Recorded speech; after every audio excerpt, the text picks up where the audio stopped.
চলে আসলাম সকালবেলার জলখাবার নিয়ে। আজকে সকালের জলখাবারটা একদম দারুণ দারুণ, যেটা আমরা অনেকেই ভালোবাসি। এটা কি বলো তো? এটা হচ্ছে ভাত ভাজা।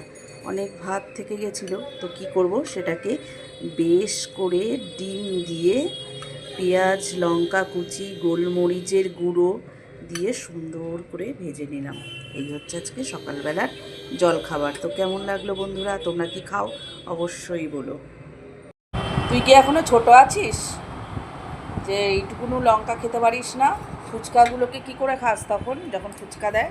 ওটা আলাদা ব্যাপার আর লঙ্কা আলাদা ও ব্যাপার। মা, তার লঙ্কা ঝাল দিয়েই তো ফুচকাটাকে আলুটাকে মাখে, তারপরে না সুন্দর টেস্টি হয়। তা একবার ওই ভাত ভাজার সাথে একবার খেয়ে দেখ কেমন লাগে। খাবি না?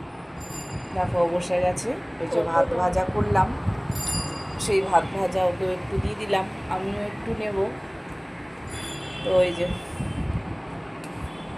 আজকে টিফিনটা করতে অনেকটাই দেরি হলো, আর তার মধ্যে স্যার পড়াতে এসেছিলো, ওর জন্য ওর খেতে আরও দেরি হলো, পুড়িয়ে গেল। তারপরে বল, ভালো হয়েছে। ভালো হয়েছে? মন রাখার জন্য বলবি না, সত্যিই ভালো হয়েছে। কি ভাত ভাজা ভালোই লাগে, আর বেশি বেশি করে ডিম ভুজিয়া করে দিলে তার মধ্যে তারও ভালোই লাগে।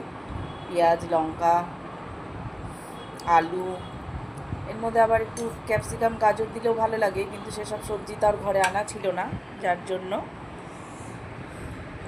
মানে আলু পেঁয়াজ দিয়েই বানিয়েছি। দেখেছো জানলার যে রোদ্দুরের ছটা, মানে আলো দিনের বেলা দারুণ রোদ্দুর পরে এই জায়গাটা সকাল পর্যন্ত প্রচুর রোদ থাকে। মাঝে মাঝে যদি ইচ্ছা হয় যে একটু রোদ্দুর পাবো, তো আমি এই চেয়ারটায় বসি, তখন গায়ে বেশ ভালোই রোদ লাগে। আর ওখানে বসেও খাচ্ছে। এখন এখন রোদ্দুরটা নেই, তবে আলোটা কিন্তু খুব সুন্দর আসে। তাহলে খেয়ে নে। টেস্টি টেস্টি ভাত ভাজা, আমরা ভালোবাসি সবাই খেতে ভাত ভাজা।